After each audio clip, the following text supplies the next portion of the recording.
probably s-semmija tiegħek li interessati fil-fenomenu raw dan il-video li ġie released 2017.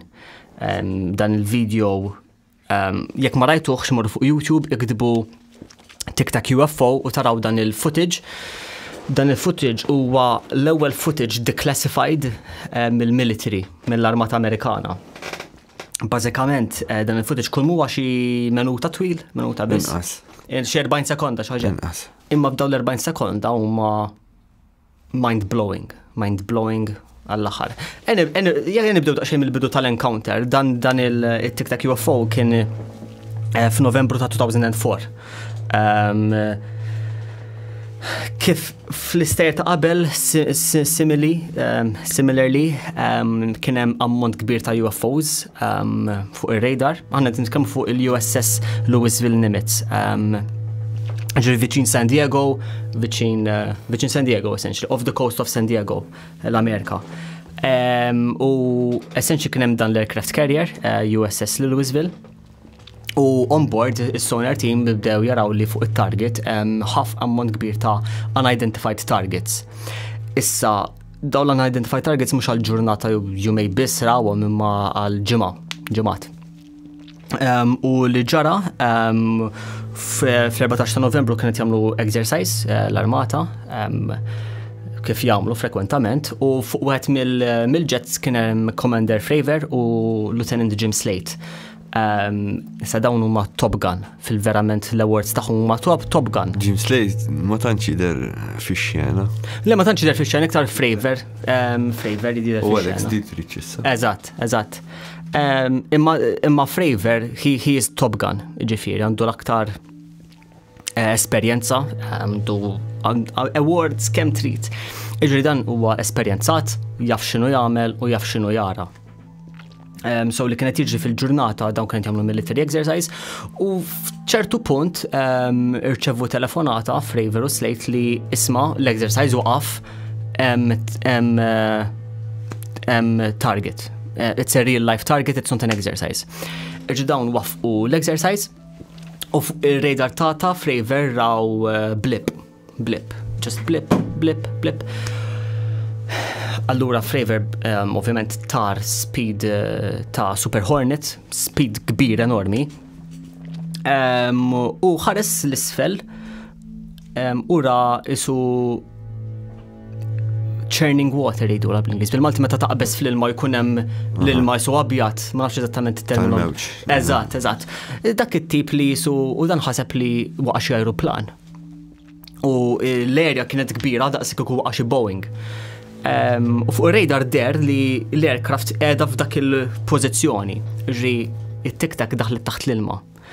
F'dak il-mument is-sonar team kien hemm submarin. Irreġistraw li daħal target taħt l-ilma u beda jitir twice as fast as the Navy's fastest submarine. Ostja. Twice as fast. Ġifiri dan l-aeroplan kienet jitir, niżel taħt il-baħar u beda jitrevilja darbtej iktar veloċità mill-aħjar submarine qatt kellhom l-armata. Imma insomma għaddit f'sew sekondi Fravor taħares l-isfel u fim minnhom jara din it-TikTok tola l-fuq. Issa f'na msemmija jgħidu għalli xed tgħidu TikTok, għax din letteralment tidher isa TikTok tal-ħelu li niklu ta' fint cylinder mingħajr ġwienaħ, mingħajr exhaust, mingħajr xejn. Hemm ritratti qabel ta' TikTok. Pilot Taljan. Ma naf ta' Taljan ma nafx. Ejja, 1960s. I see. Jew qabel, issa ngħidu l-Mirko. So Fravor ħares il-fuq u din it-TikTok tola mill-ilma. U Fravor ovvjament għal ħanara xini u beda jtir waraja. Problema li kif semmejna l-ewwel tal-Brażil, kull pass li beda jagħmel Fravor, it-TikTok bdiet timitaħ. Allura b'xejn ma seta jara fejni. F'minhom għamel nose dive, niżel u speedja totali. U f'dak il-moment it-TikTok xamlet sparixxiet. Tant kemm traviljat b'speed enormi li sparixxiet. Ovvjament Fravor ma m'għandux idea x'ġara. allura l-eżerċizzju f'moħħu spiċċa. Ma le ma spiċċa xejn. Waqt li kienu se qed isuqu lura lejn ir-rendezvous point, issa rendezvous point huwa bażikament punt fejn inti tiftijem fejn wara l-eżerċizzju ħaniltaqgħu hemmhekk. Bdew isuqu l-hemmhekk li kien xi pjuttost it was quite far away, it was several miles away. Irċeva telefonata Flavor u qalulu bir-radio li isma' dik il-UFO li bdejt inti tiġri warajha qiegħda hemmhekk. Issa, jekk nużaw il-formula tal-physics, speed equals distance over time, din il-fenomenu tic-tac traveljat speed impossibly. Impossibli, Il-kelma impossibli, għax kieku ġisem uman jitravelja dak l-speed jiġi isu paste. Mhux dik biss. L-oġġett li jittravelja dak l-speed kollu jrid tkun tant kemm li tkun b'saħħtu. Eżatt. Jiżżarma. Eżatt. Eżatt, issa ħafna nies jgħidu forsi kienet xi forma ta' drone, imma le ma tistax tkun forma ta' drone għax din kellha teknoloġija li ħafna mill-liġijiet tal-physics u tal-aerodynamics ma bdiċ tissegwihom, at all. Ġifieri inti kif jista' jkun għandek oġġett li kapaċi itir fl-arja u kapaċi jtir taħt l-ilma. Impossibbli. Kif hija possibbli li oġġett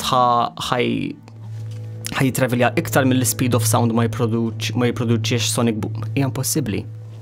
Imma dik ma l-inċident ma waqafx hemmhekk. Kellek xi esperjenza tal-paranormali jew xi ħaġa inspjegabbli jew inkella UFOs? Tixtieq taqsama magħna? Jekk iwa, ikkuntattjana fuq daw il-links li ħantukom.